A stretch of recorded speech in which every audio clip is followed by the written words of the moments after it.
શિયાળાની ઋતુ શરૂ થતાં જ કચ્છના રણમાં સુરખાબ પક્ષીઓનું મોટા પ્રમાણમાં આગમન થયું છે. ખાસ કુડા નજીક તેમજ રાપર તાલુકાના વિસ્તારોમાં હજારોની સંખ્યામાં ગુલાબી રંગના આ પક્ષીઓ જોવા મળી રહ્યા છે. સેકન્ડ રોડ ટુ હેવન તરીકે ઓળખાતા માર્ગ પર ફ્લેમિંગો અને કુંજ પક્ષીઓનો મોટો જમાવડો છે. આ અદ્ભુત નજારો જોવા રણમાંથી પસાર થતા મુસાફરો ખાસ વાહન રોકીને ફોટા પાડે છે અને મજા માણે છે. પક્ષી નિષ્ણાતોના જણાવ્યા મુજબ આગામી દિવસોમાં ઠંડી વધતા ફ્લેમિંગોની સંખ્યામાં હજુ વધારો થવાની શક્યતા છે.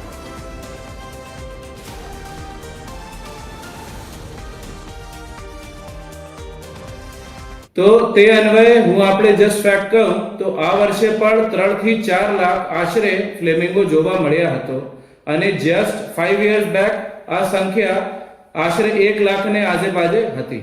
અને જસ્ટ ટુ ફર્ધર ઇન્ફોર્મ આ વર્ષે પણ જે આપણા વન ખાતા અહીંયા 5 નए સી શેપ ડેઝર્ટ પોન્ડ અને 8 જેવા લિનિયર સ્ટ્રક્ચર અગેન પ્લેટફોર્મ તરીકે તૈયાર કરશે.